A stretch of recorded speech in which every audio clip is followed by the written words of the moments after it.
Hey, everybody, let's talk about something we do every day. Talk, I know, crazy, right? But seriously, those little chats we have, they're like the glue that holds us all together. A quick hello at the coffee shop, a funny story swapped with a co-worker. It's the good stuff. Think about it. Conversations connect us, they make us laugh, they make us think, and sometimes they even make us cry in a good way, hopefully. We're social creatures, you and me. We crave connection. And nothing beats a good old-fashioned conversation to make that happen. So, are you ready to chat about chatting? Okay, first things first. How do you even a conversation? It can feel intimidating, right? You might be standing there wondering what to say, how to say it, or if the other person will even be interested. It's a common feeling, and you're definitely not alone in this. Don't worry, I got you. We're going to break it down step by step. The easiest way is to find common ground. Think about what you both might enjoy or have in common. It could be anything from a shared hobby, a recent event, or even the weather. Did you see that hilarious meme online? Bring it up. Love their shoes. Give a compliment. These small gestures can open the door to a more meaningful conversation. Or just keep it simple. Hey, how's your day going? Boom! Conversation started, see? You got this. Another trick? Ask open-ended questions. Instead of busy day, try what's been keeping you busy today. This invites the other person to share more about their life and experiences, making the conversation flow more naturally. It gives people space to actually talk, and it shows that you're genuinely interested in what they have to say. Active listening is key here. Nod, make eye contact, and respond to what they're saying. And that's what we want. We want to create a space where both parties feel comfortable and engaged. Remember, a good conversation is a two-way street. The key is to be yourself, be genuine, and show sincerity in your interactions. People can tell when you're being authentic, and it makes the conversation much more enjoyable for both of you. And remember, everyone's a little nervous at first. Take a deep breath and go for it. Confidence comes with practice, so the more you put yourself out there, the easier it will become. So next time you find yourself in a situation where you want to start a conversation, remember these tips. You've got this. So, you started a conversation. Yay, you! That's the first step, and it's a big one. But what happens next? How do you keep the momentum going and ensure the conversation doesn't fizzle out? Now, how do you keep it going? The biggest tip? Don't be afraid of a little silence. It might feel awkward at first, but it's completely natural. Sometimes our brains need a moment to catch up. We process information, think about what was said, and formulate our responses. This is a crucial part of meaningful conversation. A pause doesn't mean the conversation is dead. It just means there's a moment of reflection. Embrace it. Use it as a time to think about what you want to say next. It just means we're thinking. And that's a good thing. It shows that we're engaged and interested in the conversation. And while you're thinking, pay attention. What are their facial expressions saying? Are they smiling, frowning, or looking confused? Facial expressions can tell you a lot about how someone is feeling. Are they engaged, or are they starting to lose interest? What's their body language like? Are they leaning in, showing interest? Or are they crossing their arms, indicating they might be closed off? Are they leaning in, interested, or are they checking their watch? These subtle cues can give you a lot of information about how the conversation is going. Reading those cues can tell you a lot about how engaged someone is in the conversation. If they're leaning in and making eye contact, they're probably interested. And if you sense they're losing interest, don't panic. It's not the end of the world. Conversations naturally ebb and flow. Just gracefully steer the conversation in a new direction. Ask a different question, bring up a new topic, or share an interesting story. Keep it light and engaging, and you'll keep the conversation alive.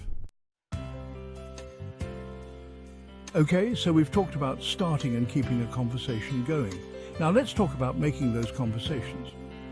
Small talk is great for breaking the ice, but to really connect, we've got to go deeper than the weather. Ask thoughtful questions. Be genuinely interested in the answers. What are they passionate about? What makes them tick? What are their dreams and fears?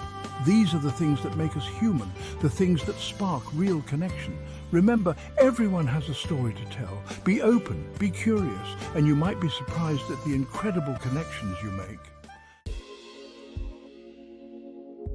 Section 5. Listen up. Here's a secret. Being a good conversationalist isn't just about talking, it's about listening. Really listening. Put those phones down, folks. Make eye contact, nod your head. Show the other person that you're present and engaged in what they're saying. Trust me, people can tell when you're not really listening. And when they're talking, don't just wait for your turn to speak. Actually listen to what they're saying, ask follow-up questions, show them you care. Section 6. Can you repeat that? Now, here's the thing about listening. It's not always easy. Sometimes we get distracted. Sometimes we miss things, and that's okay. If you didn't quite catch something, don't be afraid to ask for clarification. Say, I'm sorry, I missed that. Could you repeat what you just said? It shows the other person that you're actually paying attention and that you value what they have to say. Plus, it prevents misunderstandings down the line. Win-win. Oh, that reminds me. You know, it's funny how our minds work. One moment we're talking about something completely unrelated, and then, bam, a memory or a story just pops into our heads. Conversations are like a game of ping pong, right? Each person takes a turn, hitting the ball back and forth, keeping the momentum going. It's all about the back and forth, the give and take, the rhythm of sharing and listening. And one of the best ways to keep that volley going is by sharing your own experiences. When you share a story, it adds a new layer to the conversation. Did something they say remind you of a funny story? Tell it. Your story might make them laugh or think or even share something of their own. Did it spark a memory? Share it. Memories are like little treasures that we carry with us, and sharing them can create a deeper connection. Personal anecdotes are like gold in a conversation. They are unique to you and can make the interaction more engaging and personal. They make you relatable, they create a sense of shared experience, and they keep the conversation flowing. When you share a part of yourself, it invites others to do the same. But remember, it's a two-way street. Don't monopolize the conversation. It's important to listen as much as you speak. Share your story, then toss the ball back to the other person. Ask questions. Show interest in their experiences. Ask them if they've ever had a similar experience. This not only keeps the conversation going, but also shows that you value their input and stories. Conversations are a dance of words and emotions. They are an opportunity to connect, to understand, and to share a part of ourselves with others. So next time you're in a conversation, remember to share, listen, and keep that ping-pong game of dialogue going strong. Because in the end, it's these shared moments and stories that bring us closer together. You know what's amazing about becoming a good conversationalist? It does wonders for your confidence. Seriously. The more you practice talking to people, the more comfortable you become in your own skin. You start to realize that you have valuable things to say, and you become more confident in sharing your thoughts and ideas. And guess what? Confidence is contagious. When you're confident and engaged in a conversation, it makes the other person feel more comfortable too. It creates a positive feedback loop of good vibes and enjoyable conversation. Know you've been a good friend. Okay, ready for another perk of good conversation?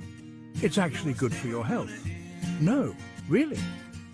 Studies have shown that people who have regular, meaningful conversations tend to be happier and healthier overall. It reduces stress, boosts brain power, and even strengthens your immune system. Who knew chatting could be so beneficial? So, next time you're feeling down, reach out to a friend or family member and have a good old-fashioned chat. It's like chicken soup for the soul. Well, there you have it, folks. My crash course in the art of everyday conversation. Remember, be yourself, be curious, and don't be afraid to put yourself out there. The more you practice, the easier it gets. And who knows? You might even make a new friend or two along the way. So go forth and converse. The world needs your voice, and your stories, and your amazing sense of humor. And most importantly, have fun with it. After all, life's too short for boring conversations.